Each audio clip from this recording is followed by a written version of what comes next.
Me da mucho gusto escucharlos. Espero poder ampliar sus dudas el día de hoy, que se vaya con un buen sabor de boca. Estamos viviendo en este momento una crisis jurisdiccional en nuestro país y bueno, es muy importante que hablemos hasta el día de hoy cómo es que funciona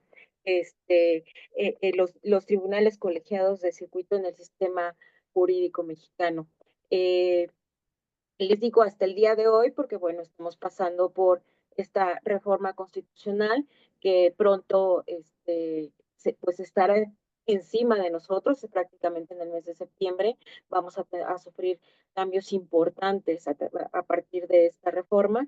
Y bueno, hasta el día de hoy, pues tenemos que quien es el garante de los derechos humanos para iniciar nuestro tema en cuanto a la función del tribunal colegiado en el sistema jurídico respecto de los derechos humanos. Bueno, tenemos que empezar diciendo que quien es el máximo garante de ello es precisamente el Poder Judicial de la Federación. El Poder Judicial de la Federación cuenta con las atribuciones necesarias para impartir justicia, para mantener el equilibrio entre los poderes, entre los demás poderes, ¿no? Es responsable de proteger los derechos humanos a través de la interpretación de leyes, controla el cumplimiento constitucional, protege los derechos políticos electorales, garantiza la separación de poderes hasta el día de hoy. No sabemos qué cambios se nos van a presentar en los próximos meses, pero bueno, confiemos en que saldremos avantes en estos cambios que tenemos y que encontraremos las herramientas suficientes para poderle dar una certeza y veracidad a este nuevo sistema que estamos a punto de enfrentar, ¿no? Por lo pronto, les puedo decir que los mecanismos que tenemos al alcance para la protección de los derechos humanos, pues definitivamente son el juicio de amparo, ¿no? Y las controversias constitucionales también. También tenemos las acciones de inconstitucionalidad y las facultades de investigación. Son los medios que a través de los diversos órganos que integran el Poder Judicial tenemos al alcance todos los justiciables para poder tener la defensa de nuestros derechos humanos. Si alguien tiene alguna duda o gustan que me detenga, no pasa nada, pueden interrumpirme. Soy malísima para la tecnología, pero bueno, voy a hacer el intento de poner atención en el momento en que alguien tenga alguna duda. Quisiera empezar también diciéndoles que tenemos una frase históricamente que es muy importante para las cuestiones de defensa de los derechos humanos. Yo quiero pensar que todos como conocedores del derecho la han escuchado alguna vez y me gustaría recordárselas el día de hoy. José María y Pavón en su momento siempre navegó con la bandera o manejando el texto de que todo aquel que se queje con justicia tenga un tribunal que lo escuche, lo ampare y lo defienda contra todo el arbitrio, ¿no? Que pueda derivar de la conducta de las autoridades. Y eso es precisamente la definición que tiene que ver con el juicio de amparo. El juicio de amparo es el máximo protector de los derechos humanos de las personas. Quisiera platicarles que a partir de que en el año de 2011, nuestro sistema jurídico en cuanto al juicio de amparo sufrió una importante reforma que derivó de a partir de diferentes recomendaciones que hicieron las Naciones Unidas al Estado mexicano. Y es en donde entra un gran auge, y es importante realmente para la legislación mexicana en cuanto al juicio de amparo para la protección de los derechos humanos. Si ustedes recordarán, anteriormente nuestra Constitución hablaba de la tutela de las garantías individuales de todas las personas. En la actualidad no se analiza esto, se incluye a nuestra Constitución la tutela de los derechos humanos o derechos fundamentales de todas las personas. Esto deriva a raíz de haciendo un poquito de historia y sabiendo que todos aquellos que manejan el derecho de una o de otra manera deben de estar, deben ser conocedores de este antecedente. Bueno, pues no tenemos otra opción más que regresar a las sentencias que dieron origen a esta protección de derechos humanos importante, que son las diligencias, las sentencias, principalmente la de Radilla, ¿no? En esta, para quien no esté como enterado de esta situación, les quiero comentar quién fue esta persona y por qué resulta ser tan importante, marca un parteaguas en la cuestión de derechos humanos en nuestro país. Él era un activista de alguna manera, campesino, trovador, además, se dedicaba, bueno, no trovador, se dedicaba a hacer corridos y era pues un activista de naturaleza social. En ese entonces, en el año de los 70, esta persona es detenida por elementos militares y es recluido en las instituciones de naturaleza militar. Su familia inicia una búsqueda, no lo logran localizar y después de 17 años la familia procede a hacer una denuncia porque conoce que el responsable de la desaparición de su familiar es un militar y este militar pues quiere que sea juzgado, ¿no? Entonces, bueno, al fin se hace toda esta investigación, se abre toda esta investigación y se llega hasta el juicio de amparo. Y en el juicio de amparo se sobresee el juicio de amparo. Se sobresee porque la persona responsable fallece. Y entonces la familia se queda inaudita sin recuperar a su familiar, sabiendo que se actualiza el delito de desaparición forzada y no tiene el derecho humano a una reparación. Entonces acude a las instancias internacionales y en las instancias internacionales advierten que no hubo una investigación exhaustiva por parte del Estado mexicano para localizar a esta persona. Y entonces inicia una serie de recomendaciones en donde se le indica al Estado mexicano que primero, y creo que lo más importante es que en ese entonces el Tribunal Militar no era competente para conocer de este asunto y entonces ordenan se derive el asunto a la materia del Foro Común. Y bueno, con posterioridad también se indica que se haga una investigación concluyente en cuanto al paradero de la víctima. ¿A qué vienen todas estas cosas? Bueno, es la primera sentencia que tiene un peso importante en nuestro país, que da paso a esta vorágine que ha venido de defensa de los derechos humanos, ¿no?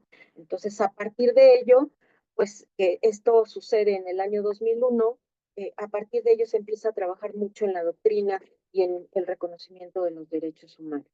Y llegamos hasta la reforma de 2011, en donde ya se impacta de manera definitiva en nuestras legislaciones, en la Constitución, y se determina que ahora ya no va a haber una respuesta de protección a las garantías individuales, se hacen todas estas modificaciones y procedemos a garantizar los derechos fundamentales de toda persona.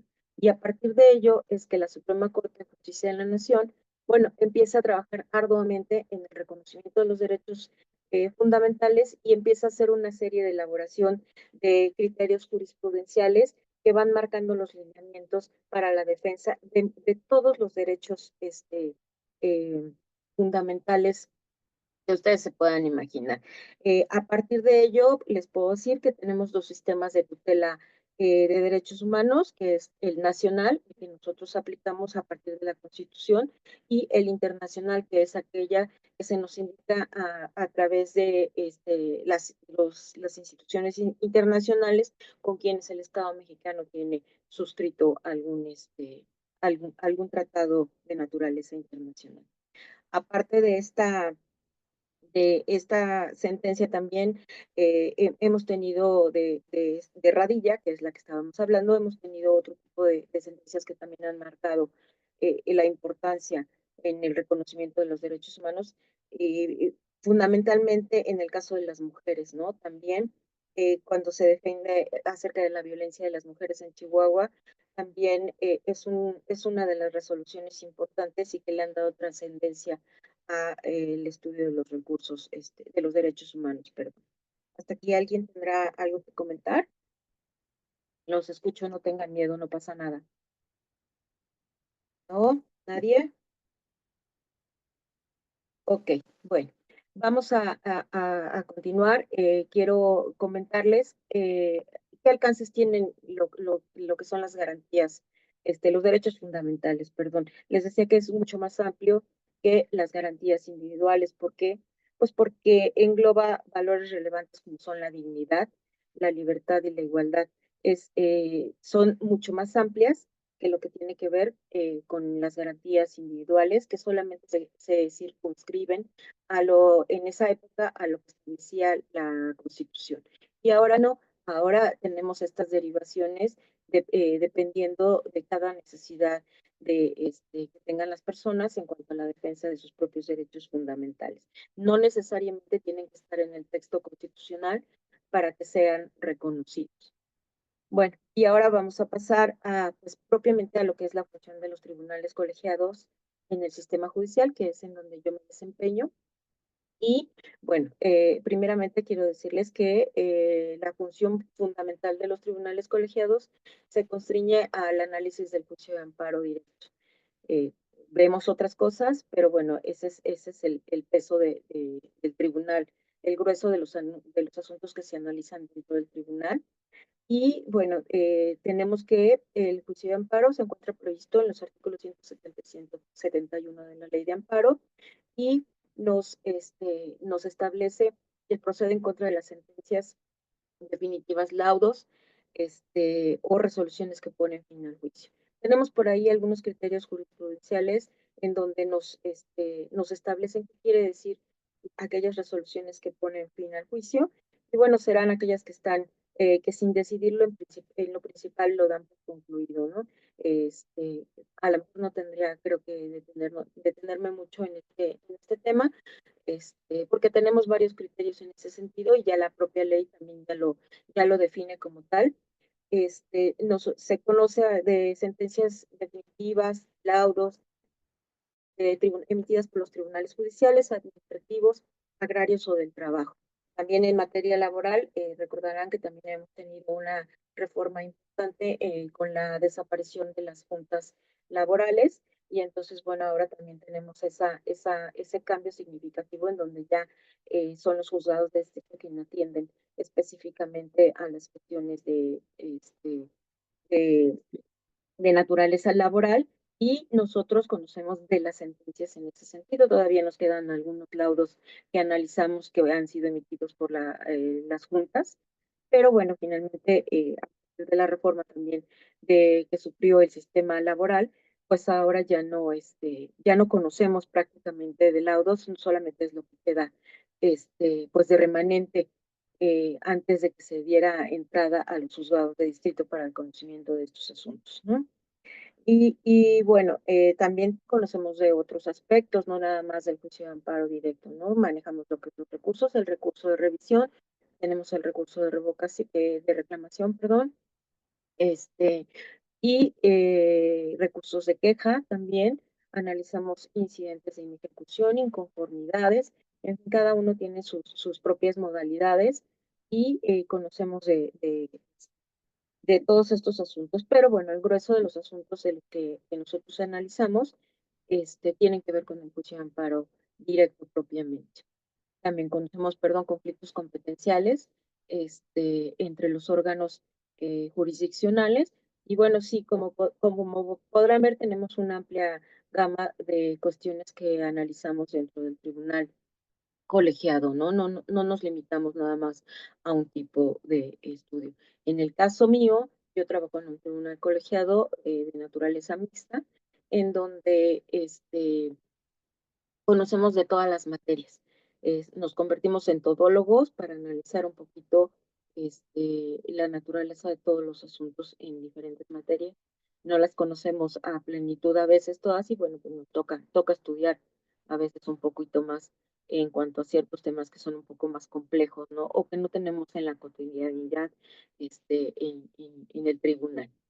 Bien, ahora regresándonos un poquito a la cuestión de derechos humanos y a la convencionalidad, bueno, es obligación de todas las personas juzgadoras dentro del orden jurídico mexicano la aplicación de los derechos humanos contenidos en la Constitución, tanto en la Constitución como en los tratados internacionales. Así lo establece el artículo primero constitucional y este, es importante también que sepamos que ese análisis se realiza a partir de la solicitud que haga expresamente alguna de las partes. No necesariamente, bueno, la cuestión de generalidad al dictado de las sentencias, bueno, este punto bueno, ya ha desaparecido con las reformas que se acaban de presentar, ya no tiene efectos generales.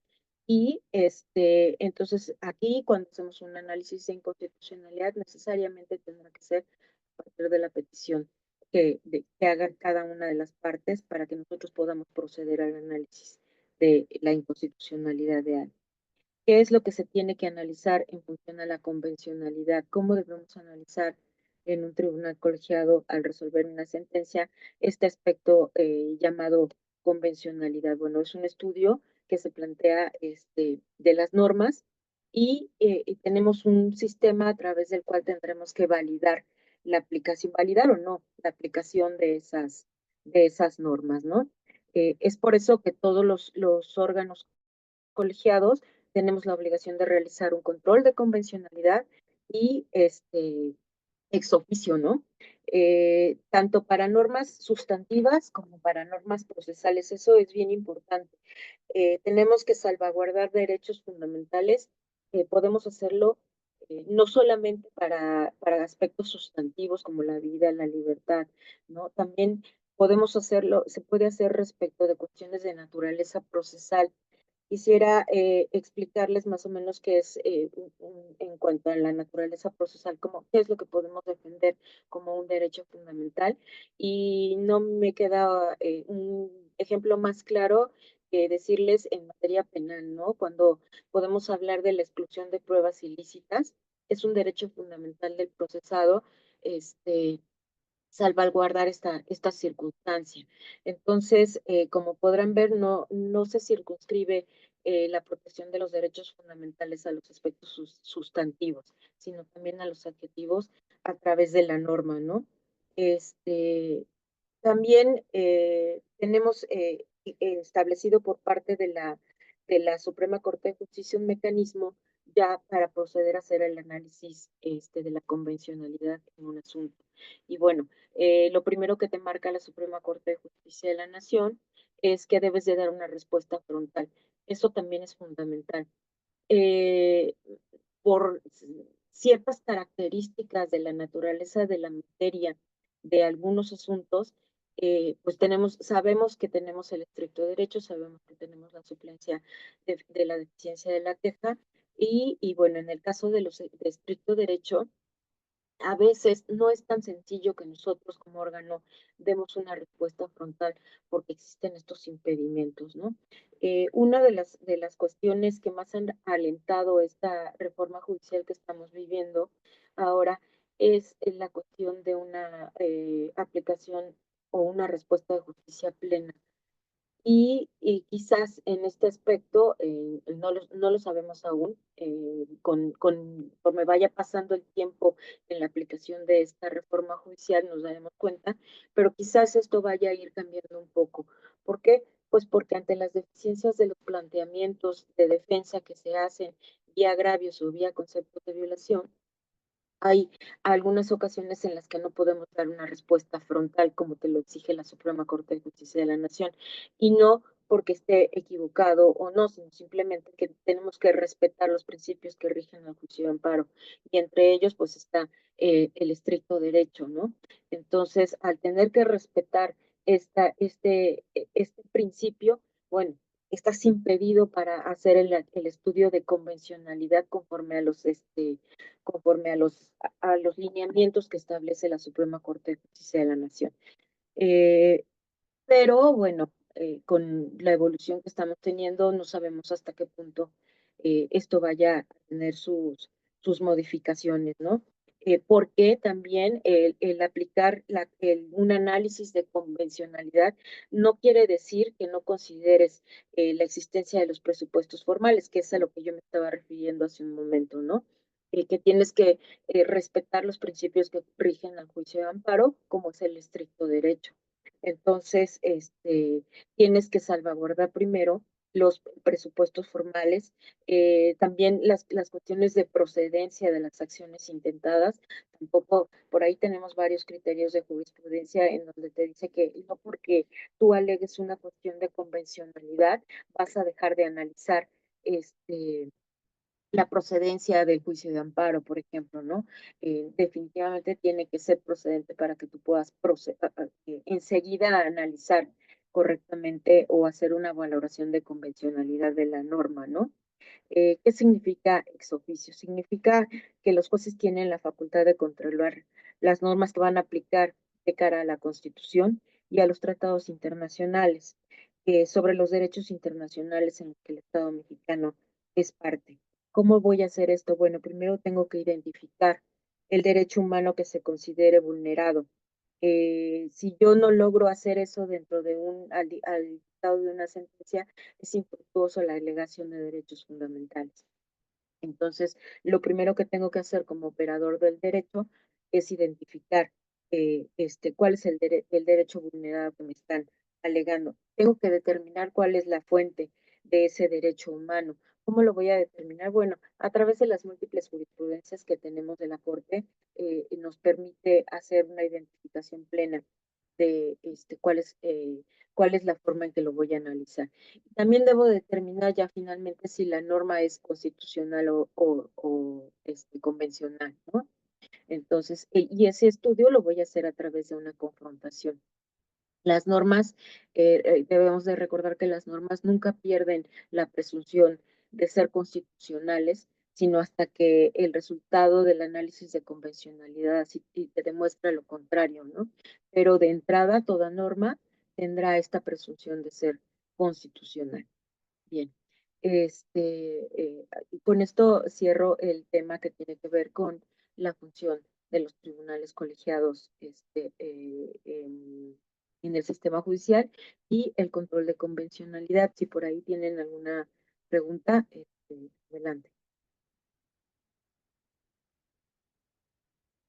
¿No? ¿Nadie? Ok. Bueno, quisiera que pasáramos a los principios por los cuales se debe de regir todo juzgador antes de proveer acerca de la convencionalidad de los asuntos. La Corte tiene por ahí algunos protocolos en donde ya define perfectamente qué es el juicio de amparo, cómo debe de proceder el juzgador al dictado de las sentencias, qué quiere decir un control de convencionalidad.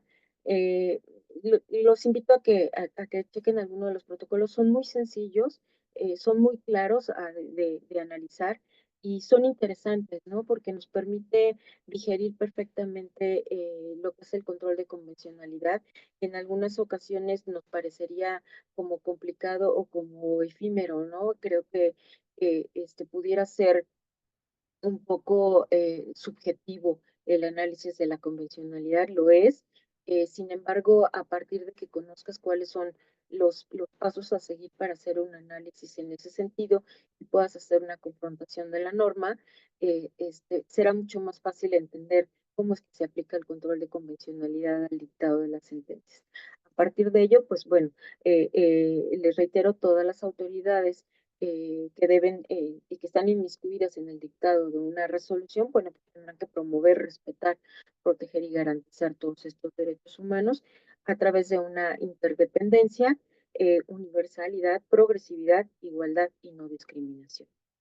Este, entonces, ahora quiero que pasemos a algunos casos reales en donde podemos advertir cómo es que la Suprema Corte de Justicia de la Nación se ha dedicado a lo largo a partir de 2011, de estos años, a hacer una interpelación en sentido más amplio de la norma para poder analizar la progresividad de los derechos fundamentales de todo gobernante.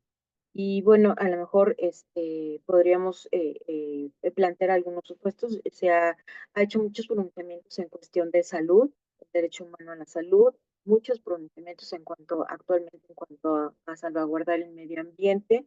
En cuanto a migración, tenemos criterios muy importantes también. Eh, Tenemos criterios para las personas con discapacidad, para la educación, para el suministro de medicamentos. Y bueno, vamos a ir platicando poco a poco de alguno de ellos. Hay uno en el que me gustaría que hiciéramos a lo mejor algún ejercicio en cuanto a la salvaguarda del derecho humano a la salud. Como sabrán, la Suprema Corte ha determinado la procedencia del uso lúdico de la marihuana. A mí esta es una sentencia que me causa mucho conflicto, pero bueno, finalmente se ha determinado que procede el uso lúdico de la marihuana. En esta ejecutoria se hizo un análisis muy complejo para poder determinar hasta dónde había una afectación al derecho humano a la salud propia, ¿no? Se hicieron varios estudios médicos y de ahí se partió y se analizó qué tan grave o dañina podría ser este uso para las personas, si era mayor que una droga de cualquier otro o un estupefaciente de cualquier otra naturaleza. Y primero se determinó eso precisamente, que no causaba un daño en la salud, ni siquiera de manera trascendente, que no fuera siendo progresivo. Se determinó que el daño o la afectación médica a la salud que pudiera causar el uso de la marihuana tenía que ser, no era mayor a la ingesta de alcohol y al tabaquismo. Entonces, a partir de eso, la corte dice, bueno, pues no es tan dañino, ¿no? No te hace tanto daño el consumo de la marihuana si eres una persona que la requiere utilizar como por el uso lúdico, ¿no? Y entonces, es a partir de todos estos estudios que determina que es procedente, ¿no? Y que no se vulnera el derecho humano a la salud. Yo tengo algunas dudas al respecto. Los escucho si es que alguien tiene algún comentario importante que hacer respecto de esto, porque creo que es cuestionable. Creo que todo tipo de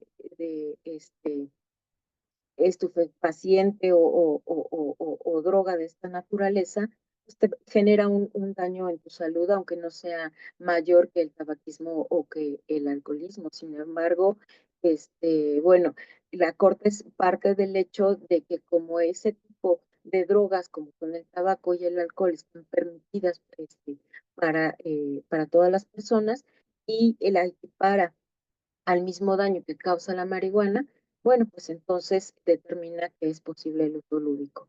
Sin embargo, eso no quiere decir que no exista un daño en la salud y a mí me crea un poquito de conflicto, ¿no? Pero bueno, es algo que ya ha determinado la Corte y que está abierto aún yo creo que a un poco de discusión. ¿Alguien gusta hacer algún comentario al respecto? Por aquí veo que preguntan los protocolos del tribunal colegiado, ¿en qué sentido, Erendida? Hola, buenas noches. Hola, ¿cómo estás? Sí, la pregunta era que si los protocolos, esos dónde los encuentro. Ah, ok, estos protocolos los elabora la Suprema Corte de Justicia de la Nación. Ok, Basta que tú googlees y protocolos y te van a aparecer un listado de diferentes cosas, ¿no? Desde ¿qué es el Poder Judicial? Tenemos un protocolo por ahí, tenemos protocolos de equidad de género para personas con discapacidad y son, realmente léanlos, son muy digeribles, son muy claros, son pequeñitos, no les quita mucho tiempo revisarlos y te ayuda bastante a tener una visión más cercana sin tener tantos tecnicismos. Creo que eso es lo que los hace este, que sean al alcance de cualquier persona y que sean digeribles, ¿no? Pero si los googleas, protocolos de la Suprema Corte de Justicia de la Nación, te van a aparecer todos los que existen. Muchas gracias. De nada. ¿Alguien más tiene algún comentario acerca de lo que estamos comentando del uso lúdico de la marihuana? Ok, parece ser que no, ¿verdad? Bien, Perdón, yo. adelante. En ese tema, a mí lo que me conflictúa, así como usted comenta, licenciada, que le conflictúa el tema de la salud, ¿verdad? Me Ujú, conflictúa, por ejemplo, el caso de las personas que tienen algún problema mental y que ujú, tienen que ser, pues de alguna manera, algunas drogadas, ¿no? O sea, toda medicamento es droga, a final de cuentas. claro. Entonces, en esos aspectos, pues también causa cierta dependencia. Y para poder salir de ello, pues también hay un cierto proceso. Bueno, aquí lo que hace la Suprema Corte al analizar estos aspectos, tiene que hacer una valoración en cuanto al peso de los derechos fundamentales que se están analizando. Por supuesto, aquí a lo mejor hay una confronta, ¿no? Entre la cuestión que tú me dices de una adicción a mejorar la salud en otro aspecto, ¿no? O mantener un estado de salud estable, ¿no? Creo que ahí es Así es. cuando tienes que analizar, hacer esta confronta y darle una prioridad a uno de los derechos fundamentales, ¿no? La vida, por el estado, por si se requiere en ese momento el medicamento para estar vivo, o la salud al 100%. ¿No? Entonces, ¿cuál tiene más valor? ¿Cuál tiene más peso? ¿En dónde tienes que aplicar mayormente a qué derecho fundamental es al que debes de atender? ¿Por qué? Pues porque tienen una categoría también los derechos fundamentales. Entonces, en ese aspecto, creo que sí es un poquito más claro el por qué tienes que atender al valor de la vida como prioridad antes de una salud al 100%. Pero cuando estás en igualdad, cuando estás hablando, porque en el caso lúdico de la marihuana estamos hablando de una igualdad de derechos fundamentales. Están en el mismo plano porque es el mismo, es el derecho a la salud. Entonces, aquí les reitero, lo que se hizo fue decir, bueno, es que fíjate que esta marihuana no hace el mismo daño que el alcohol y que el tabaquismo. Es más, a lo mejor hasta te hace menos daño la marihuana que este tipo de drogas, ¿no? Y como estas sí están vigentes, como estas sí las puede utilizar el común de las personas, con sus restricciones, obviamente, pues entonces si la marihuana te hace un menor daño que estas otras, entonces es procedente el uso lúdico de la marihuana. Sigue habiendo una afectación a la salud. Ese es el punto fundamental en donde a mí me conflictúa, pero bueno, finalmente estamos en un mismo plano. Sí quiero que quede claro esta parte, porque el análisis del derecho fundamental es el mismo, es el de la salud en un mismo plano.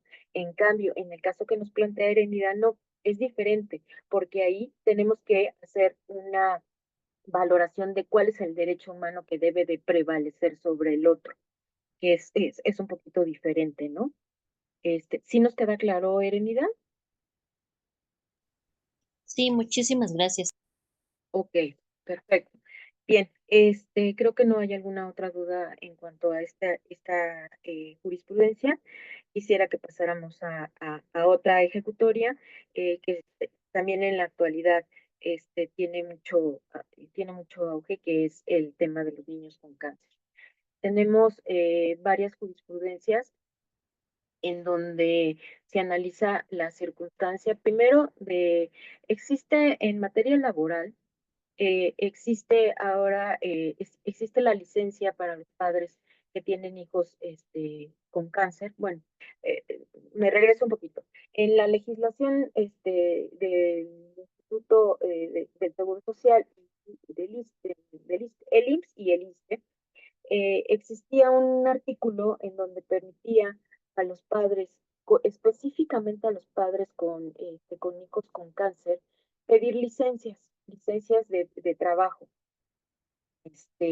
de manera continua, ¿no? Primero el padre y luego la madre o viceversa, ¿no? Pero bueno, en ese sistema.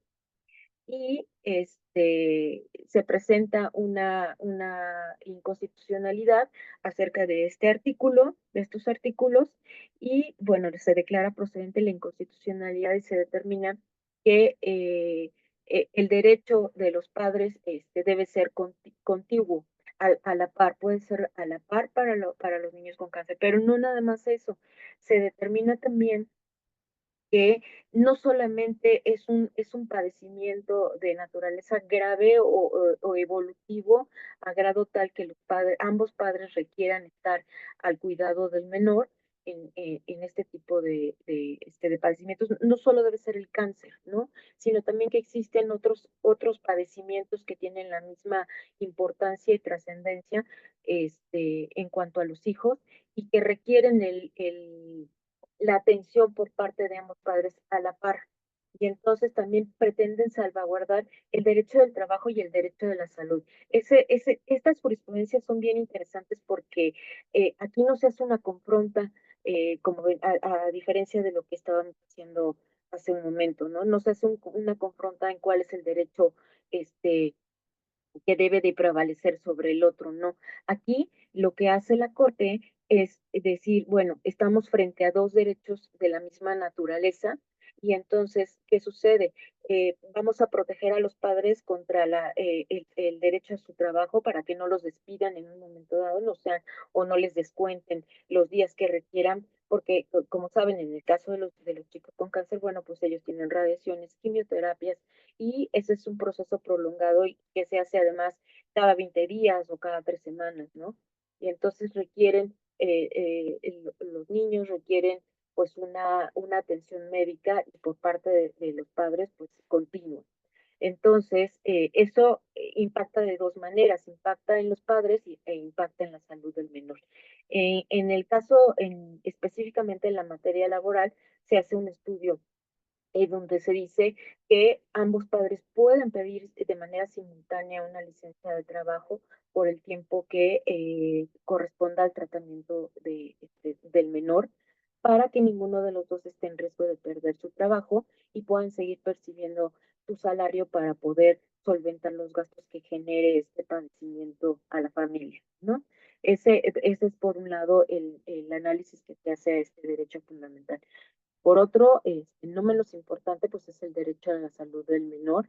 En estas jurisprudencias también se ha determinado que el menor pues tiene derecho a los medicamentos, y que si la institución pública no tiene estos medicamentos, te los tiene que proporcionar y que si no te los puede proporcionar, te los tiene que pagar, ¿no? Entonces ha ido mucho más allá la Corte de dar una indicación genérica y de decirte, bueno, pues sí, sí tienes derecho a los medicamentos, proporciónaselos. No, ha hecho un estudio un poco más profundo en ese aspecto en donde ha determinado, no tienes tu institución pública no tienes esos medicamentos para dárselos, pero el menor los requiere por la naturaleza del padecimiento que tiene, pues tienes que buscar la manera de proporcionárselos.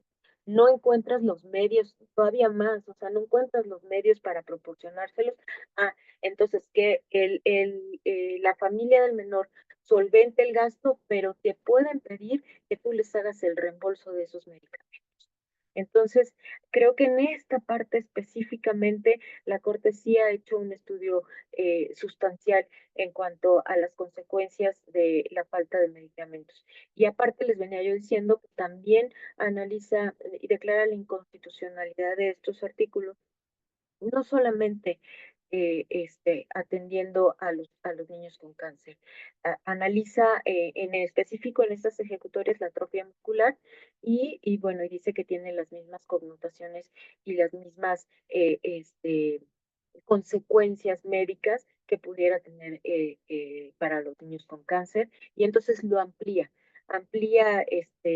esta protección fundamental del derecho de los menores con, bueno, ya no es con los menores con cáncer, ¿no? Sino con otro tipo de enfermedad que sea equiparable o que tenga esta grado de gravedad, por decirlo así, de padecimiento, y ahí es cuando aplica, creo que estas tesis son, estas jurisprudencias, perdón, son de manera contundente en donde en realidad se hace un estudio serio, profundo, con método, en donde se analizan dos derechos fundamentales de igual importancia y correlacionados en el tema.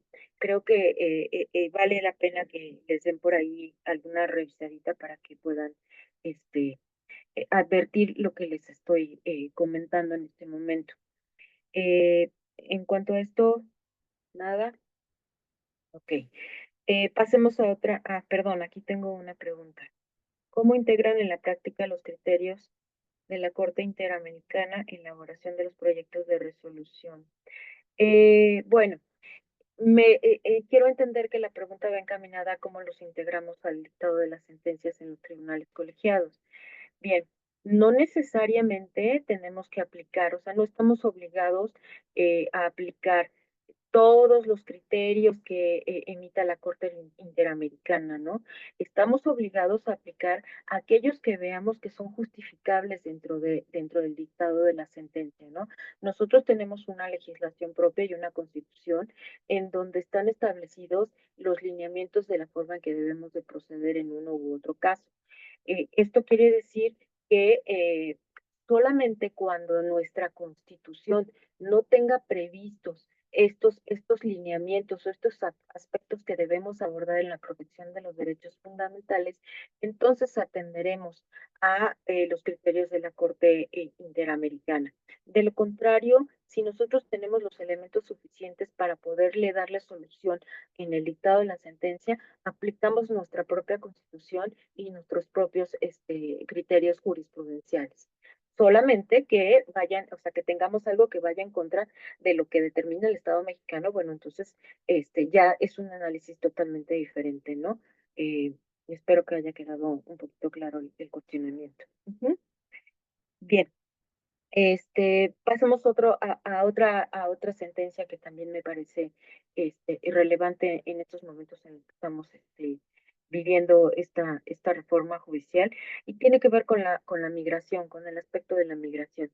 También tenemos muchos criterios de la migración actuales en donde se está deteniendo a las personas de manera arbitraria, ¿no? Y se les está privando de alguna manera de su libertad, sin que se lleven a cabo los procedimientos correspondientes, administrativos. Es bien importante que sepan que una detención de naturaleza migratoria es totalmente administrativa. No es una privación ilegal de la libertad, no es una privación legal de la libertad tampoco, sino es un acto administrativo porque la persona no cumple con los requisitos de residencia del lugar en donde quiere estar, ¿no? Y al ser administrativa, tiene ciertos lineamientos que se deben de guardar, de salvaguardar como parte de sus derechos fundamentales, como parte de los derechos fundamentales de la persona. Entonces, lo primero que les puedo decir es que de manera inmediata, si no se tiene, si la estancia ilegal de la persona, si fue detenido por una estancia ilegal de la persona, se debe de abrir el procedimiento administrativo respectivo de manera inmediata y no mantenerlo privado de su libertad. ¿Por qué? Porque les reitero, no es no es una detención de naturaleza privativa, sino que es una detención eh, meramente administrativa, porque no hay una comisión de un hecho ilícito, sino que su proceder o su origen deriva de el incumplimiento de los requisitos para la estancia legal de una persona en determinado lugar. Pero eso no quiere decir que esté actuando sí contra la ley, pero en la comisión de un delito, ¿no? Creo que es totalmente diferente. Simplemente no cumple con los recursos con los elementos suficientes o los requisitos, no ha satisfecho los requisitos legales suficientes para tener una estancia adecuada en el lugar en el que se encuentra. Y bueno, por eso es que entran las autoridades migratorias a hacer este tipo de detenciones, pero no quiere decir que lo puedan hacer de manera arbitraria y tampoco quiere decir que lo puedan hacer de una manera continua, ¿no? Tienen un término específico. Me parece, en este momento no recuerdo exactamente, pero me parece que son 36 horas, equiparable a un arresto, que también son de naturaleza administrativa. Y entonces, en ese momento, bueno, al cumplirse este término, si ellos no han aperturado el procedimiento administrativo respectivo, dándole todas las garantías que requiere la persona que ha sido detenida, deben de ponerlo de manera inmediata en libertad para, para poder salvaguardar sus derechos fundamentales, ¿no? Entonces, estos también tenemos en la actualidad algunos criterios en ese sentido, que también son bastante interesantes y van encaminados al otorgamiento de la suspensión en materia del juicio de amparo. Ujú. ¿Qué otra cosa les pudiera yo platicar acerca de otra de las sentencias? Para las personas con discapacidad, también es bien importante que analicemos estos criterios de la Corte porque para salvaguardar el derecho para las personas con discapacidad han sido muy amplios y bastante los criterios. Empezando por la integración escolar. Creo que eso es fundamental. Se exige, primero tenemos que saber que existe una reforma a la Ley de Educación Pública en donde se determinó que ya no debería de existir escuelas especiales para los chicos con discapacidad. Y a partir de eso se obliga a que todas las instituciones de naturaleza pública hagan los ajustes razonables para su plena inclusión en el sistema de educación. Lamentablemente no sucede así, no estamos en ese punto todavía, pero bueno, los chicos con discapacidad tienen esta oportunidad de ingresar a las escuelas regulares. Este, yo soy plenamente defensora de las personas con discapacidad. Yo tengo un chico con discapacidad y créanme que les hablo con conocimiento de causa. Ha sido difícil integrarlo a un sistema educativo. ¿Por qué? Pues porque primero las escuelas no están preparadas para recibir a los chicos con discapacidad, no tienen el conocimiento suficiente para para poderlas hacer crecer.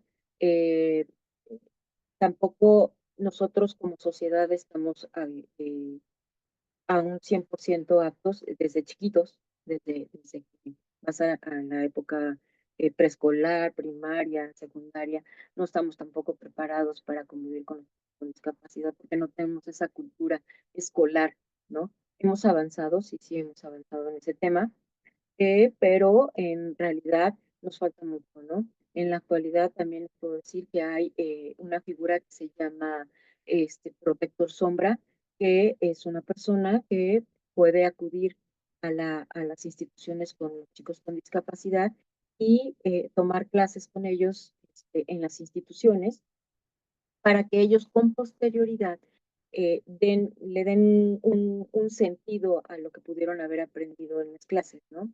A los chicos con discapacidad, ¿no? Que tengan ese refuerzo educativo y, bueno, se permite, no en todas las instituciones, pero en la mayoría de las instituciones ellos tienen una sombra, precisamente eso, al interior de las clases, en donde ambos reciben la educación y el reforzamiento lo hace la parte a quien se le denomina sombra y lo hace ya fuera del aula, ¿no?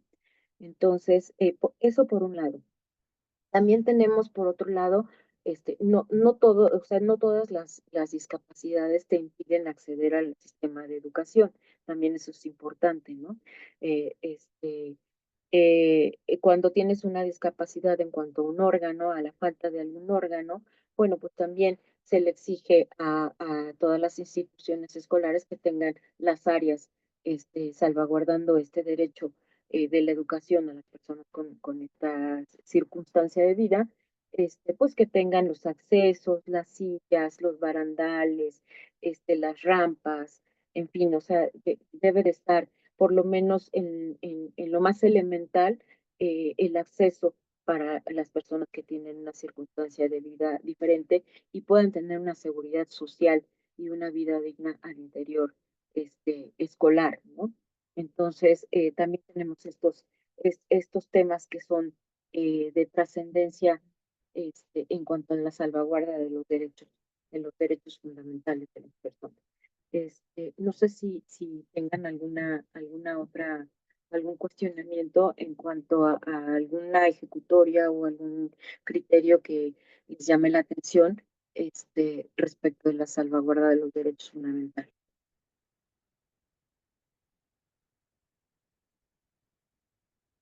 No, nadie me puede platicar de alguna jurisprudencia que haya visto y que diga, tengo duda en esta jurisprudencia.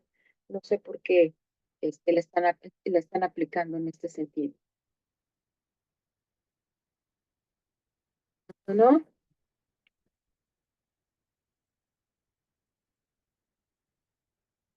Ok. Bien, también tenemos que hablar de las jurisprudencias que tienen que ver con el medio ambiente.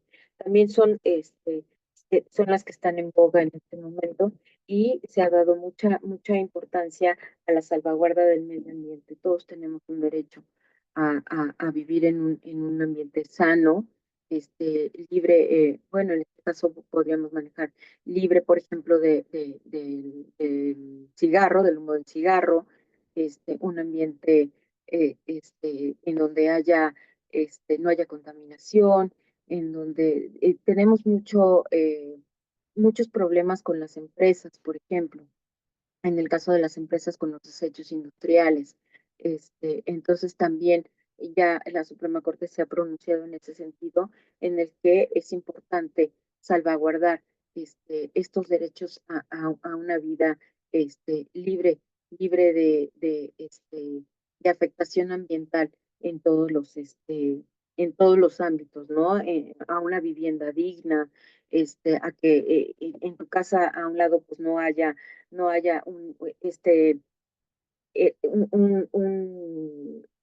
este desahogo de desechos que pueda provocar alguna, alguna empresa, alguna institución, algún restaurante que se deshaga de las cosas. Todo eso tenemos ese derecho a salvaguardar esta parte, ¿no? Es importante también. Me faltó comentarles algo en cuanto al derecho a la salud, lo estoy recordando en este momento y quisiera regresarme un poquito. También por ahí hay alguna jurisprudencia que también es muy valiosa en este momento, en donde ahorita me regreso a Herendida, dame un segundo nada más para no distraerlos tanto.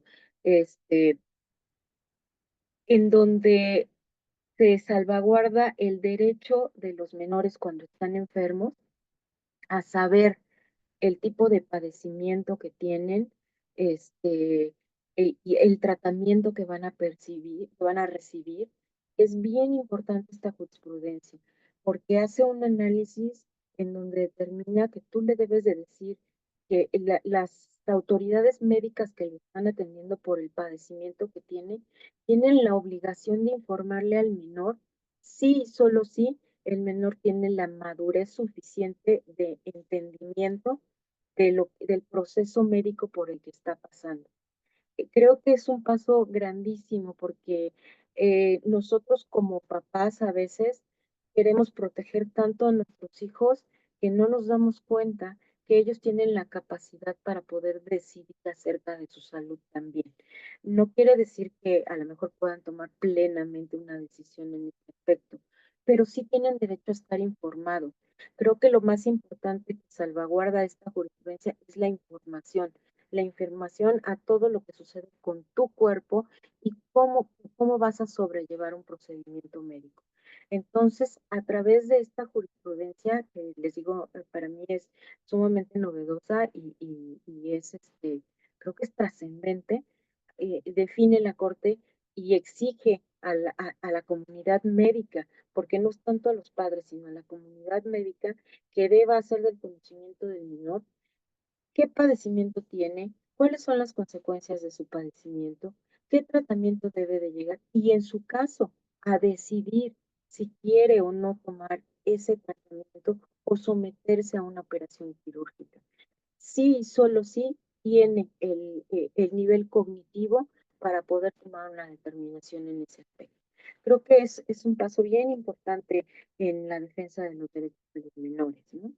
Entonces, porque debemos de recordar que la defensa de los derechos de los menores también es un tema muy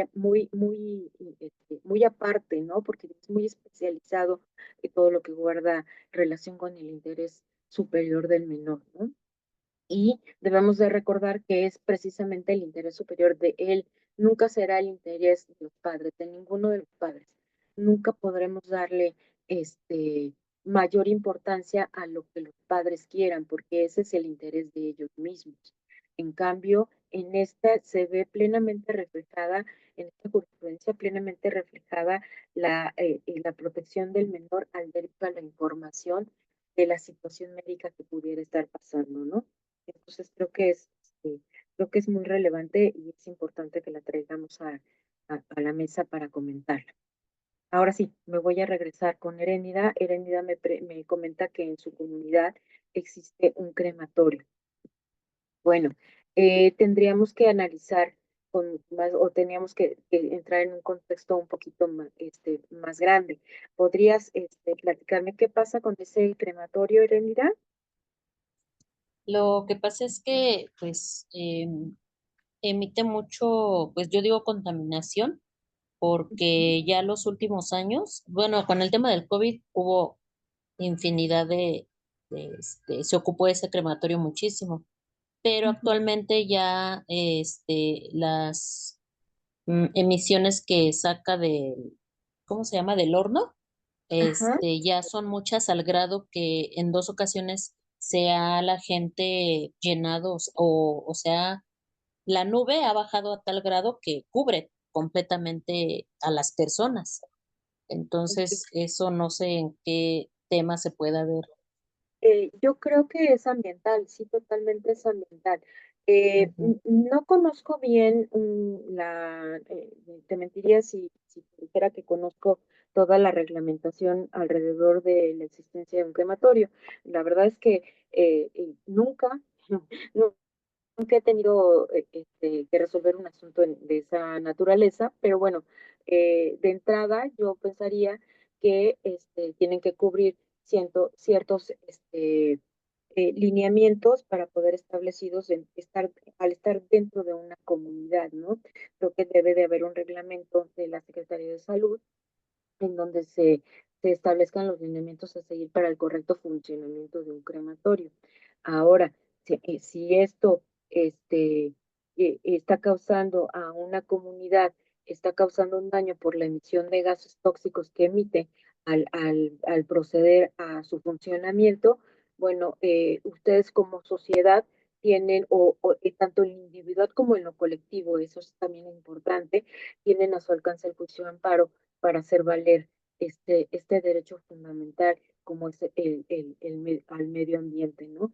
Que no tengan esta afectación a, a este, a la salud, a un medio ambiente adecuado, el derecho a la salud, porque no sabemos si las emisiones pudieran ser o no tóxicas de este crematorio, y y bueno, pues habría que plantearlo a través de un juicio de amparo para hacer un análisis más profundo en cuanto a cuáles son los lineamientos y cuáles son los permisos que debe de tener una institución, bueno, no una institución, un lugar como este para poder funcionar correctamente, ¿no? Pero sí veo viable que tengan un interés legítimo, un interés legítimo frente a una circunstancia de esta naturaleza y puedan acudir directamente a un juicio de amparo.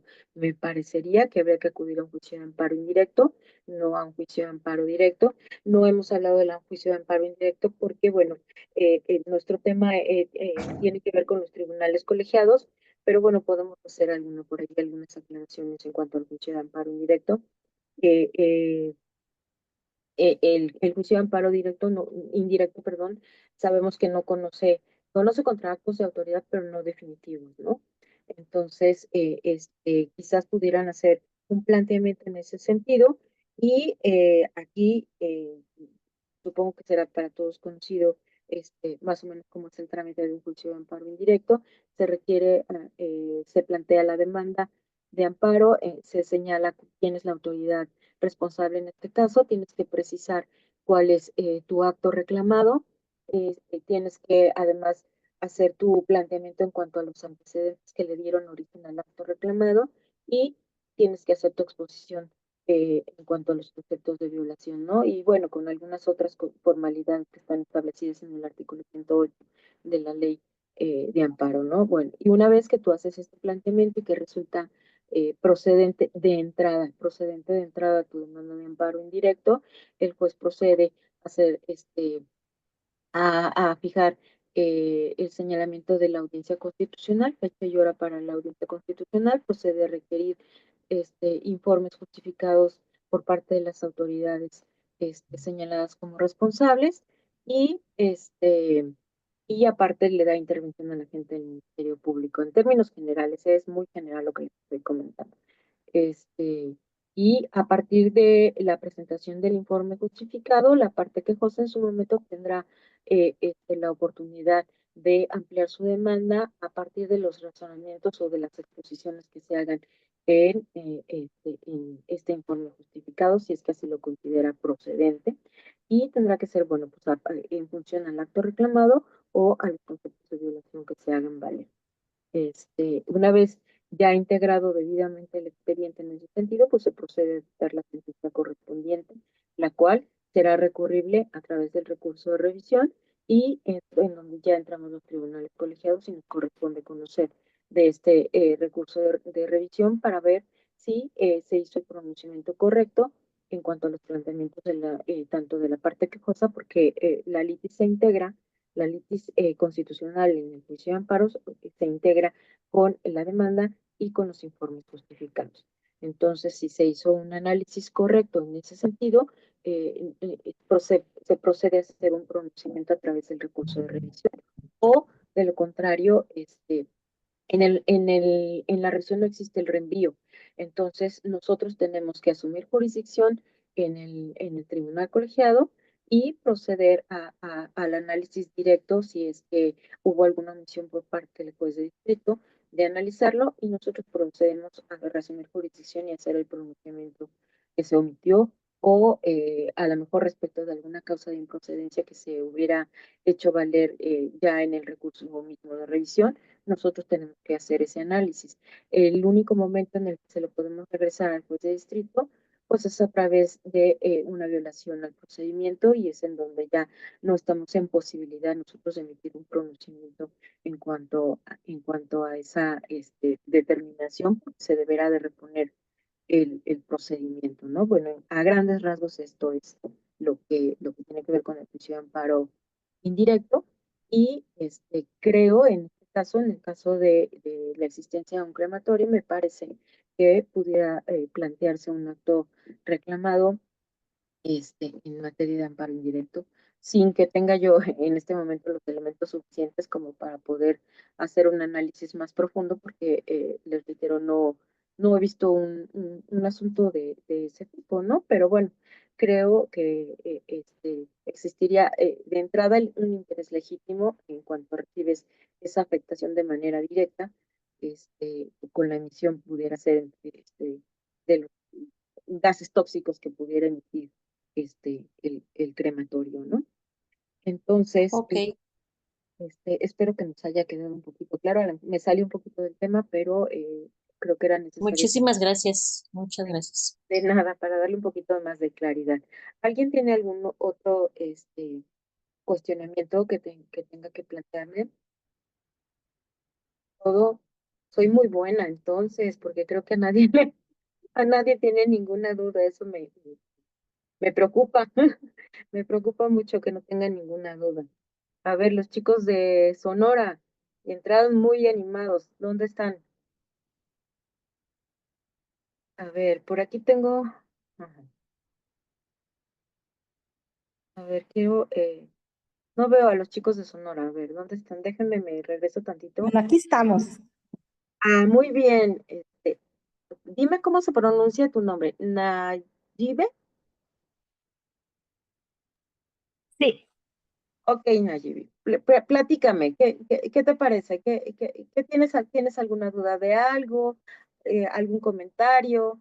Platícame. Me parece muy interesante. Mire, yo soy, o sea, soy licenciada en Derecho, pero yo soy servidora pública de Dirección General de Notarías.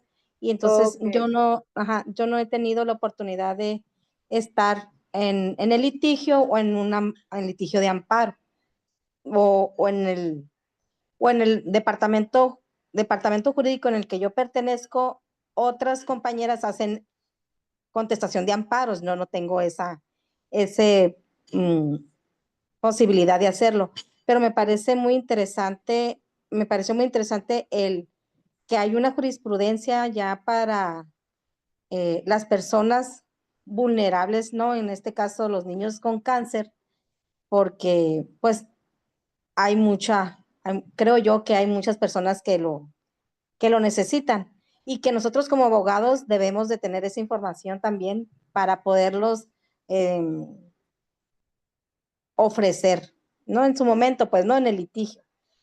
sí, Pero claro. sí se me hizo muy interesante porque a pesar de que las personas que están desafortunadamente en esa situación son personas, aparte de vulnerables, de escasos recursos, los amparos, pues sabemos que nosotros como abogados, en su momento, son procedimientos que son caros, que son aranceles caros, pues, ¿no? Claro. Entonces, mm, pero se puede hacer la excepción, creo yo, pues, ¿no? De que los que son litigantes, pues, ¿no? De amparo, que hagan una excepción de esas personas que son de escasos recursos, podría ser.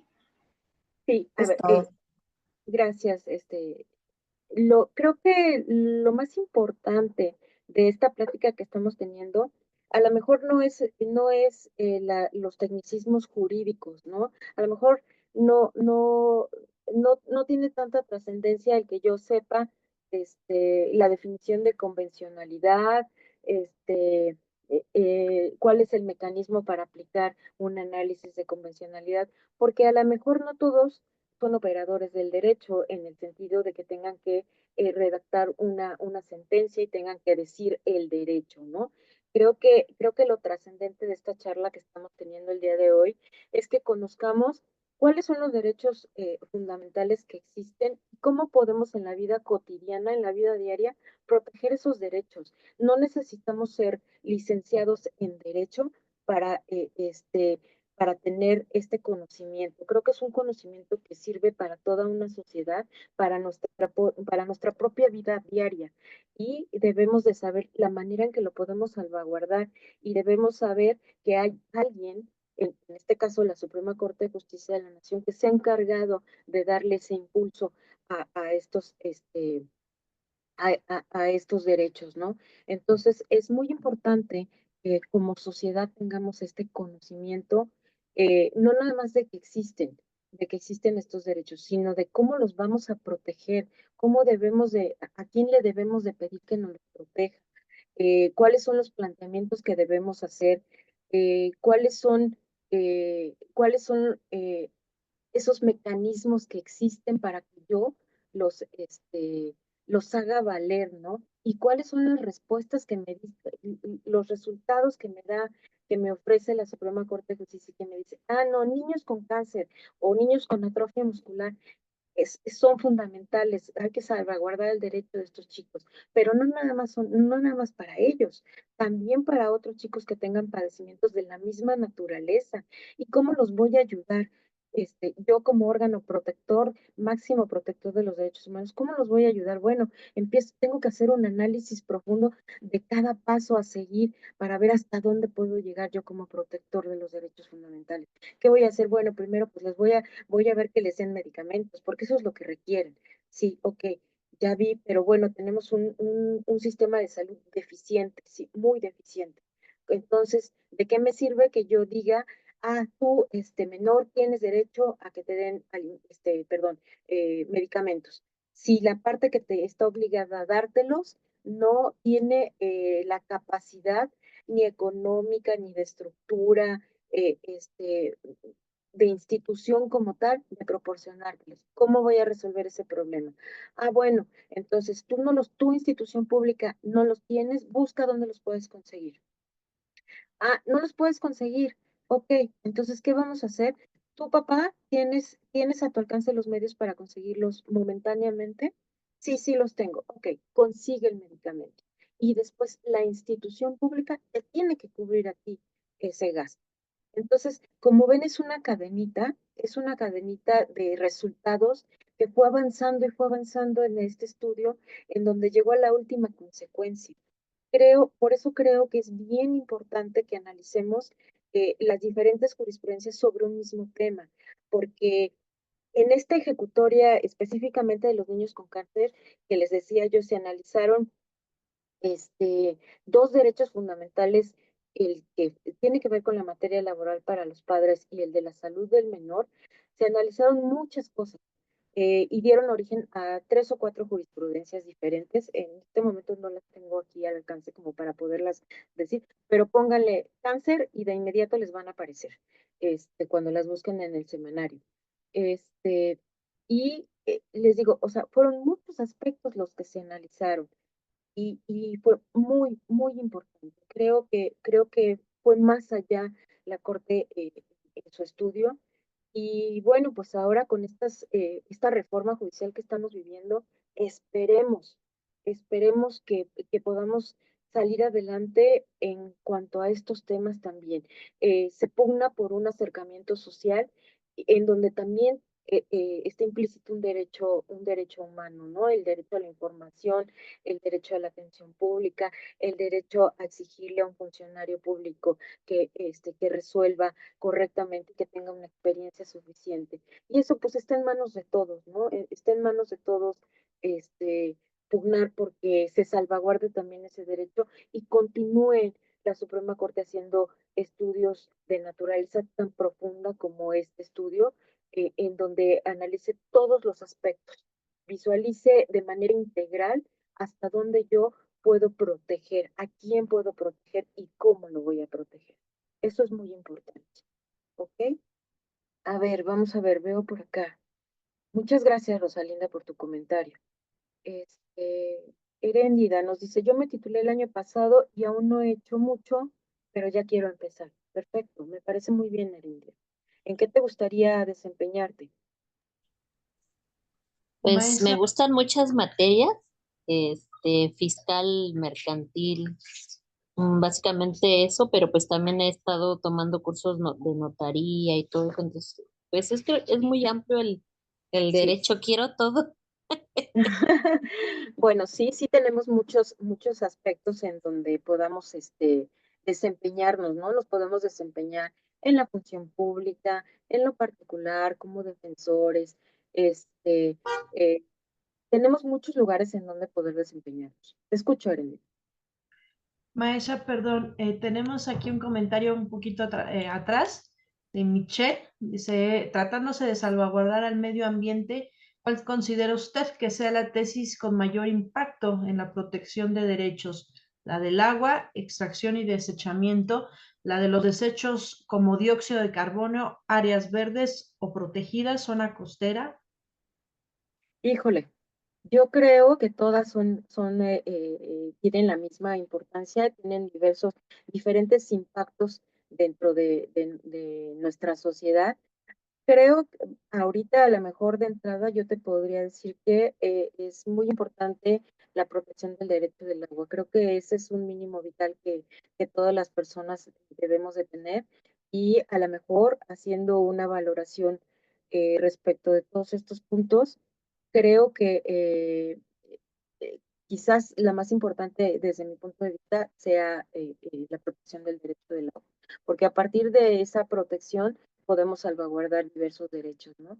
Y entre ellos, por ejemplo, el derecho a salvaguardar las áreas verdes, la zona costera, están implícitas en la pregunta, ¿no?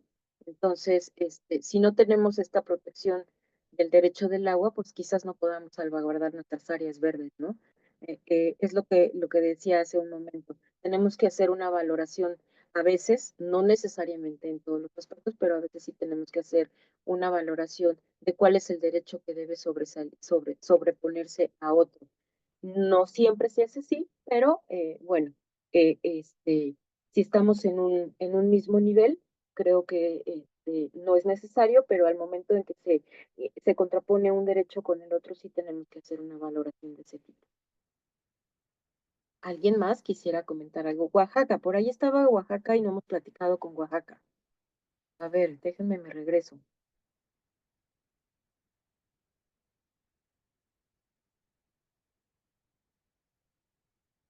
Ok. María Guadalupe, si no me equivoco, Oaxaca, o ya no está por aquí. Bueno, parece ser que no. Morelia, teníamos a Morelia también. ¿Nadie de Morelia? Es importante escucharlos, chicos, no pasa nada.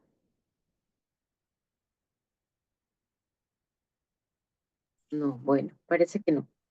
Bien, creo que hasta este punto les he expuesto, pues creo que las que son las jurisprudencias más relevantes hasta este momento, o las más actuales, estamos hablando de jurisprudencias ya de la 11ª época, en donde la Corte ha hecho pronunciamientos eh, directos, concretos, efectivos para la defensa de los derechos humanos, ¿no? Entonces, estoy a sus órdenes. En todas mis redes sociales me van a encontrar como María del Carmen Estrada Vázquez. Este, ahí algunas veces subo alguna información de naturaleza jurídica, o se graban las conferencias que he dado en algunas cosas que he subido, y bueno, podrían también ahí recibirla o contactarme también en lo que necesiten, ¿no? A ver, estoy viendo aquí que dicen en el caso del pago de las indemnizaciones de las expropiaciones del derecho humano protegido, ¿es el derecho a una justa indemnización o a una reparación? A ver, Víctor, ¿qué te parece si abres tu micrófono y me ayudas un poquito con un poquito más de claridad de tu cuestionamiento? Me das un poquito más de contexto.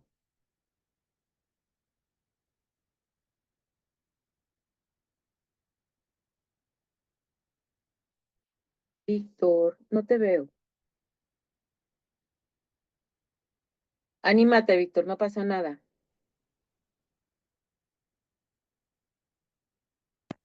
¿Qué tal? Muy buenas noches.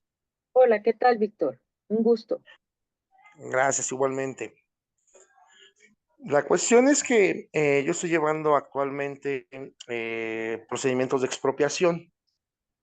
He logrado cambiar el criterio de los juzgados, de los tribunales de justicia administrativa, que en un primer lugar me habían dado pago a valor fiscal o predial, y a través de un incidente logré que se diera el pago a valor comercial. Sin embargo, he tenido dos criterios que se encuentran. Uno dice que es por una reparación y en el otro me hablan de que es una justa indemnización conforme a los criterios de Corte Interamericana. Entonces ahí mi pregunta era, ¿cuál de los dos es el derecho ¿El humano que correcto? estamos tomando? ¿La justa indemnización o como aquí en Ciudad de México me han manifestado que es una cuestión más bien de reparación por haberme privado de la posesión y darle un fin de utilidad pública a esos predios? Me parece que estamos hablando de una indemnización. Eh, Mm, Creo que la reparación tiene otras connotaciones, ¿no? Y aquí estamos partiendo de una expropiación. Entonces, me parece que el Estado tiene la obligación de indemnizarte a ti por tomar una determinación de esa naturaleza.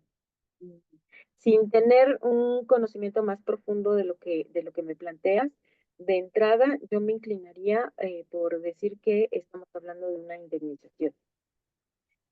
perfecto, muchas gracias. Gracias a ti, Vic. A ver, me piden mi correo electrónico, se los voy a anotar aquí, pero es Carmen Estrada Vázquez, no tiene nada de complicado. @hotmail. Se los voy a anotar para quien guste.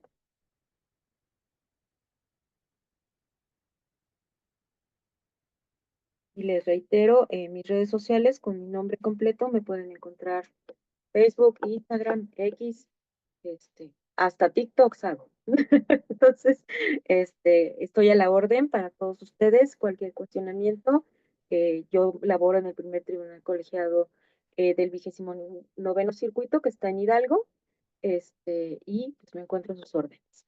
Les agradezco mucho su atención. Espero que les haya yo, si no aclarado sus dudas, se las haya ampliado bastante para que tengan esa intención de investigar un poquito más. Y quienes continúen en el curso, me parece que el jueves tenemos otra charla, o el viernes, la verdad es que no recuerdo ahorita exactamente Viernes. el viernes, ok, Viernes. el viernes cerramos curso y platicaremos de un tema diferente. Les agradezco mucho su atención a todos y fue un placer conocerlos. Maestra, muchísimas gracias. Gracias a todos por su participación. Me permite nada más un par de minutitos extra que le robemos. Hay unas Claro, preguntas que nos hicieron vía redes sociales algunos abogados, entonces creo que también pueden ser muy útiles también para nuestros juristas de esta tarde. La claro. primera de ellas, gracias maestra, dice, ¿cuáles son los errores más comunes que detectan en la presentación de recursos de revisión o amparo directo? En la elaboración, quiero entender qué es en la elaboración de las demandas. Bueno, a veces, y lo he comentado en otros foros, a veces tenemos el problema de que cuando nosotros, bueno, yo nunca me he desempeñado como litigante, esa es una parte que quiero aclararles y que desconozco la función de ser litigante, porque nunca tengo 32 años laborando al servicio público y nunca me he dedicado al litigio, ¿no? Pero desde este lado, del lado del tribunal, a veces son tantos los argumentos que quieren hacer valer los litigantes en la exposición de su demanda que nos perdemos, o sea, tanto ellos como nosotros, ¿no? Eh, Siempre es muy importante y creo que también hablando de la reforma judicial, también vamos a esa parte, siempre es importante que centremos el problema jurídico, tanto la parte litigante como la parte que va a resolver el asunto, ¿no? Para poder hacer más dinámico esto, para poderlo hacer más rápido, para poderlo hacer más claro. Entonces, si no centramos el problema jurídico, nos perdemos en un mundo de ideas que impactan de una manera negativa al dictado de la sentencia. ¿Por qué? Pues porque yo como juzgador estoy obligada a darte respuesta de todos los planteamientos que tú me hagas, ¿no? Yo no puedo agarrar y decir, ay, no, este planteamiento no tiene importancia para mí, no lo voy a contestar. No, yo tengo que dar una respuesta frontal, es lo que decíamos hace un momento, ¿no? La corte ya te dijo, tú tienes que contestar frontalmente. Entonces, para que yo te pueda dar una contestación frontal, tú me tienes que hacer un cuestionamiento frontal. Eso es muy importante. Creo que ese es el problema más grande que tenemos. A veces tenemos demandas que son de 200, 300 hojas de conceptos de violación y solo uno es fundado. Y ese bastaba para que nosotros concediéramos el amparo. Y sin embargo, tuvimos que hacer un análisis de todas las cosas porque a lo mejor fueron cuestiones procesales, violaciones a las formalidades del procedimiento. Y entonces esas cuestiones son previas a que tú hagas un análisis de fondo. Entonces las tienes que contestar.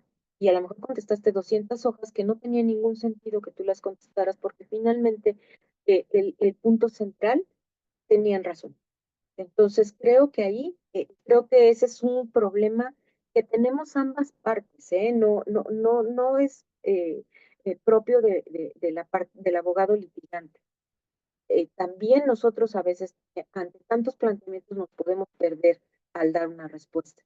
Entonces, creo, mi consejo es, céntrate, busca el punto neurálgico para que te puedan dar una respuesta certera, adecuada. Y eso, si sabes que eso te va a bastar, no te pierdas en el camino al hacer tus planteamientos, ¿no? Creo que eso, creo que es lo fundamental. Perfecto, maestra Tías. Gracias a todos por su tiempo. Gracias y bienvenida nuevamente, maestra María del Carmen Estrada. Se lleva usted excelentes comentarios aquí en el chat. Nos vemos el viernes para cerrar nuestro curso. Y bueno, muchas gracias a todos y nos estamos